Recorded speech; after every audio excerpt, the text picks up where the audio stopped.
What is up, my friends? It finishes 3-2 at Anfield. It's a thriller that none of us thought was going to happen after the first half, and maybe it's a thriller that none of us needed. But ultimately, I will pick the bones out of this 3-2 victory. Ask you to let me know your thoughts in the comment section. And of course, if you haven't hit that subscribe button, please do. We are proudly brought to you today with thanks to our sponsors, Circl. As you can see on the screen, they have just recently launched their new game, 5 Match Millions, £2 entry. Pick 5 games, 5 numbers, and you can win £1 million. It is that simple. Scan the QR code bottom left hand corner. You need to be a UK resident, age 18 plus to play along with us. Of course, it's a gambling product, so we urge you to gamble responsibly. And don't forget, if you want £5 in free bets when you deposit and place your first £5 of bets, use the referral code anfieldagenda, all one word, on sign up, and you can also find the link in the description of the video. Look, let's have a little look-see at the stats, which is something I want to introduce more to our post-match content. Liverpool, as you would expect, dominated with possession. Are you ready? How much possession? 81%. So this is where we ask ourselves, how did we have 81% possession and somehow concede 2 goals?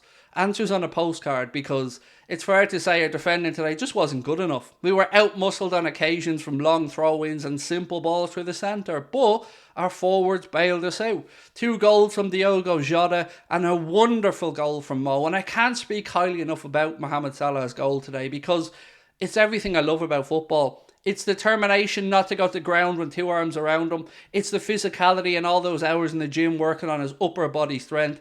And it's that determination of finish to bury it into the corner off the post. And thankfully, we got the victory. As I said, the stats tell one story, the scoreline tells another. But ultimately, the one that we want is the 3 points, and we've got them.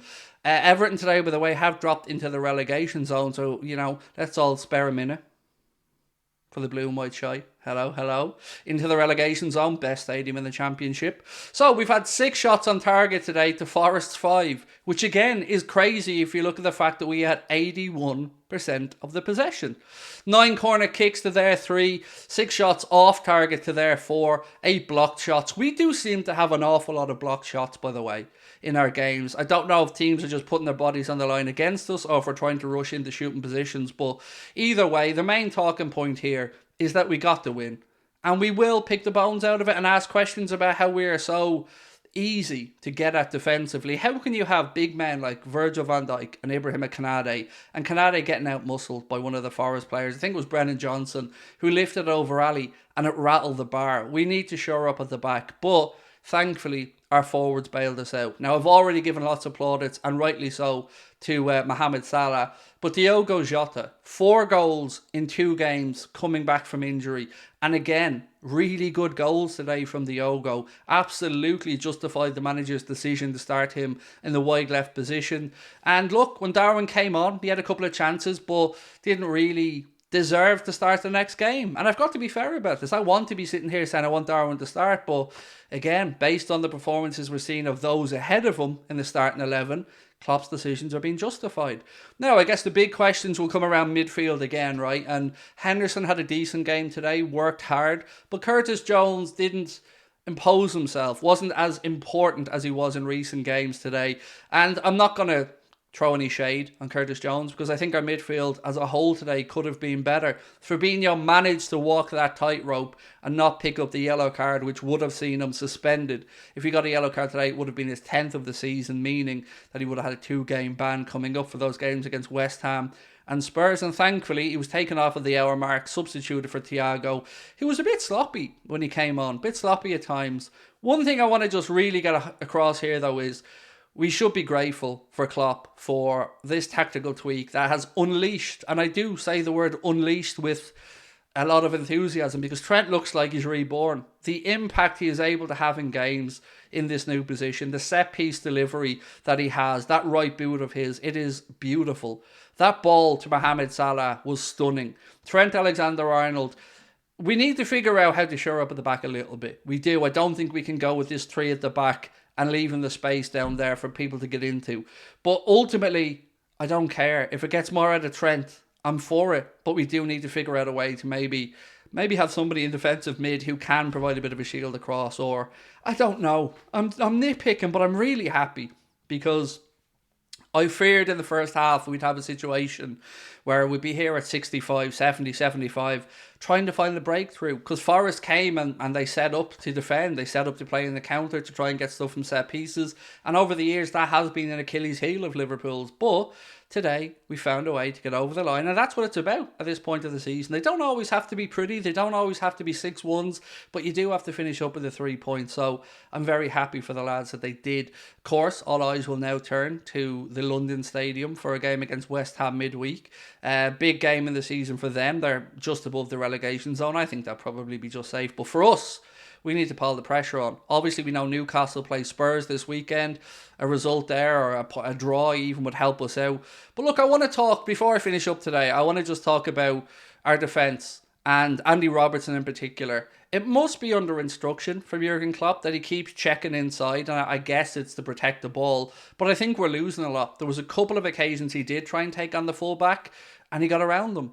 Or he got wide and got a better cross in. This checking inside stuff, when you're playing against the low block, it slows it down.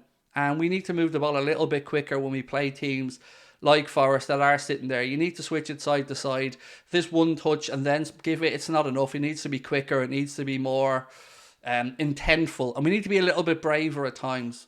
But again, I'm nitpicking after a win, and I don't want to do it. I want to be given the praise where it needs to be to Diogo Jota, to Mohamed Salah, to Trent Alexander-Arnold. And if you're asking me for my Anfield agenda man of the match, I'm going to go with our audience. We had a vote in the live stream. I think it was 72% voted for Diogo Jota. He's better than Figo, don't you know? And who am I to disagree with the Anfield agenda audience? So look, Klopp does have a few headaches, a few things to work out, mainly how we can shore ourselves up at the back. Alisson can't keep being a hero every single week. Van Dijk, he's resorted to pushing people a lot, and it annoys me because it's going to end up costing us at some point. Even earlier on today, first half, he lost out in a foot race and he just puts an arm across to shove the player on the edge of the box, and thankfully the player stayed on his feet, but it's an accident waiting to happen, if you ask me. And Canade needs to be stronger. Again, you can't be out-muscled by a lad half your size. That being said though, it is a win. It is a win that we needed, and who knows where the season goes from here. I still think we'll come up a bit short of a top 4 place, but we're doing all we can do. Win, win, win, and keep winning. So, let me know your thoughts on the game in the comment section. Who is your man of the match? And surely Diogo Jota has to start.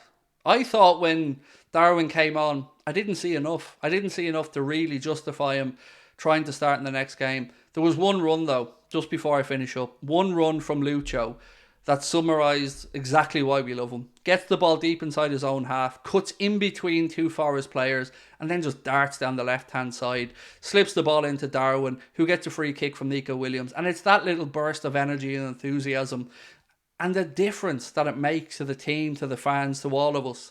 That's why we love him. That's why, in my opinion, he is the best replacement we could have gotten for Sadio Mane. And it's amazing that he's back fit and playing. And I hope that we do get to see little glimpses of his best before the season ends. So that is it from me, my friends. Don't forget to keep an eye out for the player ratings video, which will be dropping a little bit later on. And again, answers on a postcard. How do you have 81% of the possession but just about squeak over the line by 3-2? I don't know. Maybe I'm being a bit of a shithouse. Maybe I need to be more optimistic, but it is concerning that happens. 81% of the possession. If you looked at that game, you think to yourself, surely Liverpool walked that. Surely the scoreline flattered Forest. I don't know, but I'm very, very happy with a win. Enjoy your weekend, and I'll catch up with you soon. Much love.